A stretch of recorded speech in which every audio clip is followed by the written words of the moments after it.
I am sorry sir, I will deposit my fees as soon as possibly. सुनो। अरे ma'am आप, ये तुम इंग्लिश में किससे बातें कर रहे थे? वो क्या है ना मैम, मेरा छोटा भाई ना कॉलेज में पढ़ता है, तो उसके क्लास टीचर से बात कर रहा था उसकी फीस जमा करने के लिए। तो तुम इंग्लिश में बात कर रहे थे उनसे? जी मैम, मुझे इंग्लिश आती है, जब भी तो मैं उनसे इजीली इंग्लिश में बात कर रहा था। वेरी गुड, बहुत अच्छी बात है ये तो। एक सेकेंड। हेलो हेलो मैम, वो जो आपने प्रोजेक्ट किया है ना, वो अभी हमसे कंप्लीट नहीं हुआ है, उसको बहुत प्रॉब्लम्स आ रही है। कंप्लीट नहीं हुआ है? अरे 3 दिन हो गए मुझे तुम लोगों को प्रोजेक्ट दिए हुए, अभी तक तुम लोग से वो प्रोजेक्ट कंप्लीट नहीं हुआ। क्या करते रहते हो पूरा दिन तुम लोग ऑफिस में बैठ के यार? तुम्हारे सॉरी बोलने से मेरा क्या हो जाएगा? क्या करूं मैं? रखो फोन। तो बहुत टेंशन हो रही है, मैं क्या करूं? शाम को क्लाइंट्स आने वाले हैं और प्रोजेक्ट कंप्लीट नहीं है। मैं उनके सामने क्या दिखाऊंगी, क्या कहूंगी? अगर ये प्रोजेक्ट मेरे हाथ से निकल गया तो मेरा तो बहुत ज्यादा नुकसान हो जाएगा। मैम क्या मैं आपके इस प्रोजेक्ट को देख सकता हूँ? क्या पता मैं आपकी कुछ हेल्प कर सकूँ इसमें। क्या तुम मेरी मदद करोगे? तुम्हें सच में लगता है कि इस प्रोजेक्ट में तुम मेरी हेल्प कर पाओगे?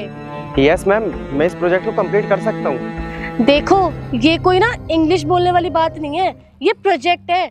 और क्या गारंटी कि तुम ये प्रोजेक्ट कर पाओगे सही से कि नहीं कर पाओगे? तुम्हें पता है मेरे ऑफिस के जितने एम्प्लॉय हैं उनसे तो ये प्रोजेक्ट हुआ नहीं, तो तुमसे कैसे होगा?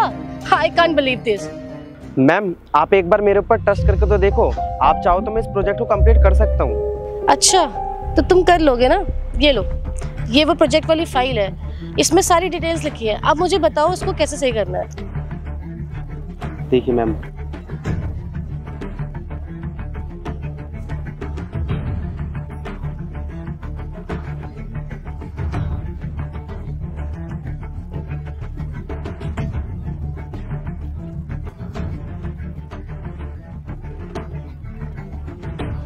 हो गया। I just can't believe this, तुमने ये फाइल कंप्लीट कर दी। मेरे ऑफिस में जितने भी एम्प्लॉयज हैं उन्हें इस प्रोजेक्ट के बारे में कुछ समझ नहीं आ रहा था, और तुम एक मामूली सा सिक्योरिटी गार्ड होके तुमने मेरी पूरी की पूरी प्रोजेक्ट फाइल ही समझा दी मुझे। और सबसे बड़ी चीज कि तुम्हें ये सब चीजों के बारे में नॉलेज कैसे है? वो क्या है ना मैम, मैंने एक सॉफ्टवेयर इंजीनियर की पढ़ाई कर रहा था, फिर उस बीच में मेरे पापा एक्सपायर हो गए, फिर मेरी पढ़ाई भी छूट गई, फिर मेरे घर के हालात की वजह से ना मुझे ये जॉब करनी पड़ी। जब तुम्हारी सारी की सारी पढ़ाई बीच में छूट गई थी, फिर तुम्हें इतनी सारी नॉलेज कहाँ से मिली? वो क्या है ना मैम, यहाँ से घर जाने के बाद जो मेरे को थोड़ा सा फ्री टाइम मिलता है ना, उसमें मैं ऑनलाइन पढ़ाई करता हूँ। मैं चाहता हूँ कि मेरे को एक अच्छी कंपनी में ना अच्छी नौकरी मिल जाए, पर मेरे पास डिग्री नहीं है, तो इस वजह से मेरे को कोई नौकरी भी नहीं देता है। पर मैम मैं सच बताऊँ, मेरे को ना इस काम की नॉलेज बहुत ज़्यादा है।